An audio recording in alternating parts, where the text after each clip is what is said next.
go all in and put the passion behind it and the resources behind it. It is home. It is home for me. I live for that moment. It's exhilarating.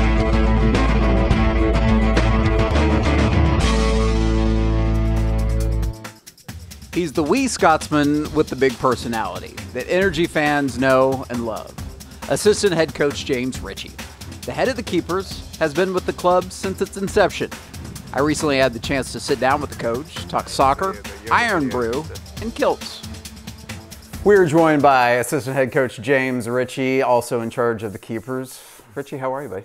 I'm doing excellent. How are you doing, Brent? I'm doing well, doing well. This is beginning of year number 4 for you in Oklahoma City, right? Yeah, it's 4. Time flies, right? It's amazing. Yeah. I'm getting old. What have you learned about Oklahoma City in the 4 years you've been here? About the club, about the town, about soccer in general in this part of the country? Yeah, Oklahoma, great place. Yep. Love it. Very, very different to Scotland. I would say so. In numerous ways, sure. Yeah. So sometimes, you miss the mountains, and I lived up in Seattle for a little bit, and that was very similar to back home. So, but this is very, very different, and it took me a little bit just to get used to it. But it's a great city, and I love it here. The people are great. Everything that I've done here, I've been happy I've done.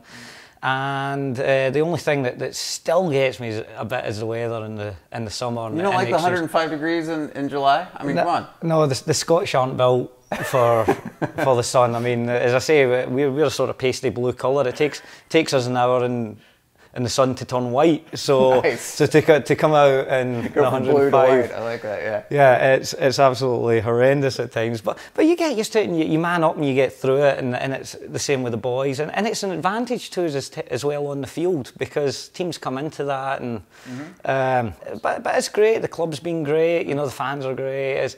It was definitely a great decision to come here, and it's something I've loved, and the 4 years have been fantastic. Lots of new faces with the club, but for you and the Keepers, everybody's the same. So Yeah. that's got to be cool for you, but also to see these other faces as well. It's awesome. It's very rare that you'll bring back all the same goalkeepers. It doesn't happen too often. And especially all 3 of them were actually the first 3 to sign to extend their deals. And I'm very proud of what they've done, and they've been a great bunch of lads. I think they're fantastic goalkeepers and fantastic men too, and I've loved working with them, and it's going to be a good season. I look forward to continuing to work with them.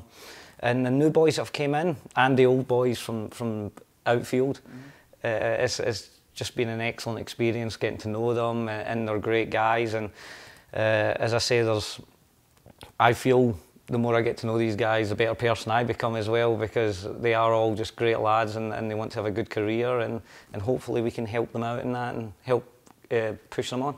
Lower Indy went on quite a run, especially in the middle of last season. As his coach, do you take pride in the records going down and all that stuff, and the performance he had on the field? Yeah, of course. Yeah. But it's not pride in myself. It's pride in in the whole them. process. Yeah. I'm proud of them, and not just Lorendi, but the whole team. And yeah, you feel you're like, yeah, that's awesome. But again, it's due to the work they do.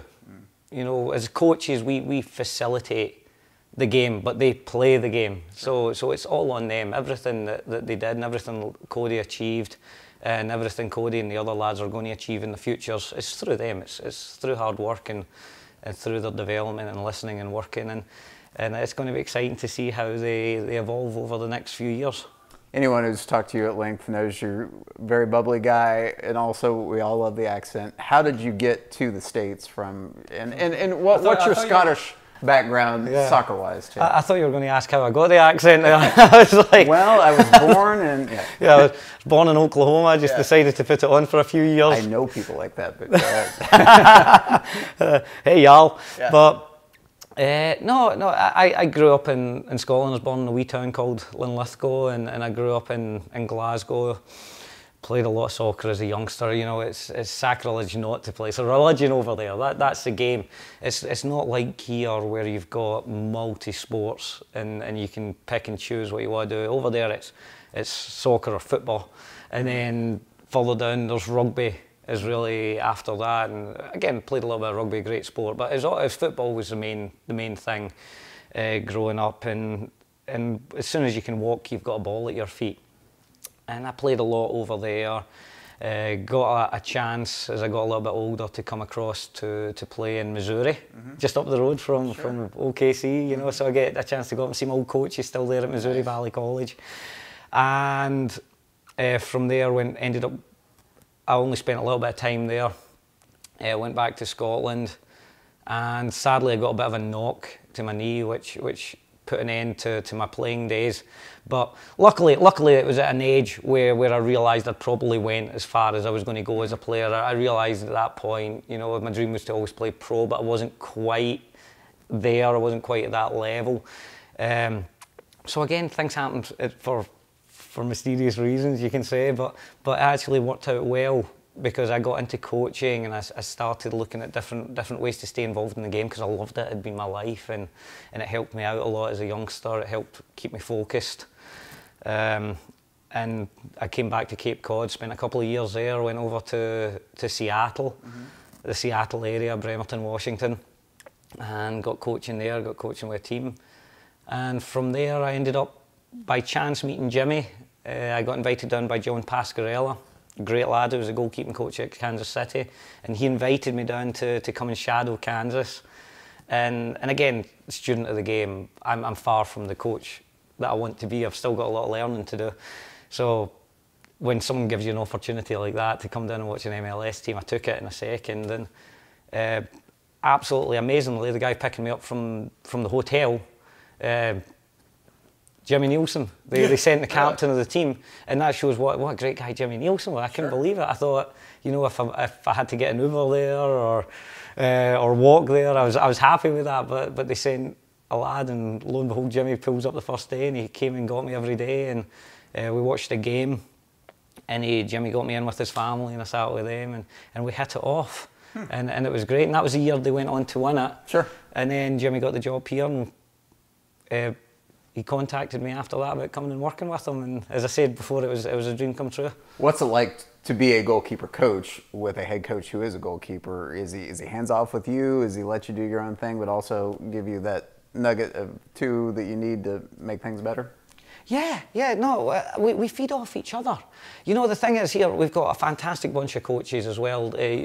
Chris and Mark as well are fantastic lads, and there's not really a day goes by when one of us doesn't do something and the other one's, oh, okay, you know, trying to steal a little bit here or a little bit there, and that's the game. You know, it's great. But with the goalies, yeah, it's great having Jimmy there.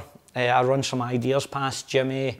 If Jimmy sees something that I don't, because again, sometimes we're all guilty of tunnel vision. Sure. You know, if you're working with the same guys day in and day out, sometimes you might miss something that's staring you right in the face. So Jimmy will come in every so often and work with the lads, and I love to watch them. Even not too long ago, John Pascarella was down watching us. I saw which was great, because that was the reverse. He came down, and I asked him to go and work with the goalies as well, and I watched him again and did a great session. I took some things from that. So yeah, it's great to have Jimmy as a head coach. He's been amazing for the outfielders and the goalies, and I've learned a lot under him. And you guys don't give each other hard times at all during the No, not at all. They don't kid each other ever. It's very straight-laced when they're around each other. Always. The word is banter. Banter. Yes. There's some other words for it as well, but I can't say them just now. Let's talk about you, because you use the term "we" as your "we" hometown. You are "we" compared to where you were 3 or 4 years ago. You have lost a great amount of weight, and it's kind of been a transformation of yourself with diet, with exercise, and tell me about this whole process. So I'd put on a little bit of weight up in Kitsap there. I'd sort of let myself go a little bit, and again, you know what, it was frustrating. It's frustrating for any athlete when you start to realise, oh, you know what, I've enjoyed my food a little bit too much here. But I've had some big life changes, and I knew it was the time to do it. And also from a competitive standpoint, what I'd realised I was doing was I was helping other people compete and coaching them to compete. but I wasn't competing, and all my life I've always had that dig, you know, I've wanted to get better, I've wanted to get out there, I've wanted to work hard, and there was nothing for me. So luckily a couple of years ago, I decided, you know what, there needs to be something here, there needs to be something away from soccer, because for 35 years pretty much, it's been soccer. 8 hours, 10 hours a day. Yeah, and I love it, but there needed to be something else, something that takes me away and something that gives me that dig again. And I found that in martial arts. And Taekwondo was what I started with. And I worked for a fantastic coach, under a fantastic coach there, Mr. Jackson at the Summit. And yeah, an absolutely great man and great martial artist, 5th degree black belt there. And he's helped take me under his wing, and he brought me into his classes. And now my wife Janet is joined as well. And it's been an amazing experience, amazing. I've loved it, because now I've got that little bit of a dig again, because you're out there, you're working hard, you want to improve. I've competed in a tournament, so is Janet now, and it really gave us something to focus on. We trained 4 or 5 times a week, and everything spawned from that. My flexibility was poor. I couldn't kick high, so I got into yoga. Now my flexibility is much better as well. And you lead the players oftentimes with yoga sessions before practice. I do, and that's again something that I want to get qualified in over time as well.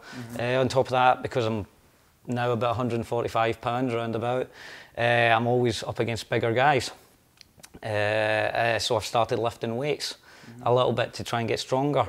On top of that, from that, I got into other martial arts. I got into jiu-jitsu, American Elite, under Kevin Williams there, and he's guided me in the world of jiu-jitsu now, which is an amazing sport as well, that I'm learning, and I'm finding out I've got a long way to go. You know, I think they use me as a dummy for most of their sessions there, to try new things on. But it's great. I love it. I love learning. I love going out there and competing. So that was part of it. I've got this new drive that I want to be better, I want to be stronger, I want to be faster, I want to be fitter, and it shows. In practice now, I feel more lively. I feel I can go out there. I feel I can do more stuff with the boys. And I think the boys see that too. They're like, hey, this guy's taking care of himself. I need to make sure that, you know, I'm giving 100%. He can do some of the same stuff I can do. He's not just telling me that. Yeah, and it's great to feel this way again, because I lost it for a few years, and now I feel energised and I feel good to go. And the diet's a big part of it, going straight vegan, right? Yeah, that's another thing as well. Yeah, so I've always had a thing where, you know, I've always loved the rights of animals, and I love animals, and I love all aspects of that, and I was big into meat and eating a lot of meat in my diet, and I always felt a little bit guilty about it, to be honest. And that was something that came as well. And you know what, I have no problem with anyone else that eats meat. My wife, I've never tried to convert anyone, but I felt for me personally, it was the right direction to go. I went vegetarian first, then went full vegan. My diet, again, I feel better as a result of it. Going on mostly a plant-based diet. I can't speak highly enough. I think, again, if it's even something someone wants to do to try and lose weight, I would really advise trying it. A couple of years ago, if you asked me if I could have done it, I would 100% said no. But it's all just a state of mind. Yeah. You know, if you tell yourself, I can do this, you will do it. And that's the difference between me now and I think me a few years ago, because now I know I can do it again. I can go. And I can get better and better, and I know I'm getting a little bit older, but hey, you know what, I'm trying to treat myself more like a fine wine now than a Coke Zero. So. All right, you've been in the States for a while, been in Oklahoma for a while. What's the weirdest Oklahoma custom nuance thing that strikes you just funny being a Scotsman? Yow. I'm like, what does that mean? Yeah, yow. That's what I say when I drop a hammer in my foot.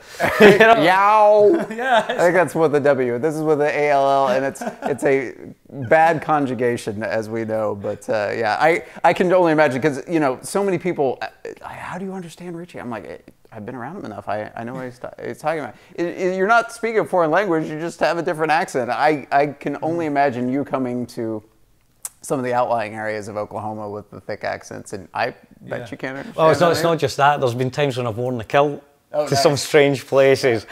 And you get that. they don't. Some of them don't quite seem to get it, but that's okay. I'm always there to educate. You know, I'll try and help them along a little bit. So just have what's the iron soda that you used to be a big fan of? Iron Brew. Iron Brew. Just get some Iron Brew. And I bought some the other day, and it's so good. So Iron good. Brew. Check it out. Iron Brew. Yeah. Real quickly, goals for you, goals for the team for 2017. I just want to get better. You know, I think I owe it to my players to get better, because if I can get better, they can get better. So I'm just consistently watching, learning, trying to take bits here, trying to take bits there. Listen to the players as well, because they know the game great. They play it, so they see it differently. So I'll take feedback from them and the lads. And so for me, I just want to keep learning, keep getting better, learn from my mistakes. You know, try not to repeat them. Sure. But from the team, we all want to win. You know, we all want to go all the way. There's a lot that goes into that, and you need to stay healthy, and you need the rub of the green at times. But you make your own luck as well. So is it rub of the green? The rub of the green. You never heard that one? Okay. Rub of the green. You need your rub of the green when it comes. Good. Okay. But really, so as it's no cliche to say we want to win a championship, I want them to go as far as they can go. That's it, and if that's to lift that trophy at the end of the year, I will be the happiest man in the world for them. You know, because from what I've seen so far, they're a great group of lads. They work hard, and they want to learn and get better, and I want to help them, and I wish them all the best. And if we can move them forward and move them up in their careers as well, I would be so proud to be the man that helped do that.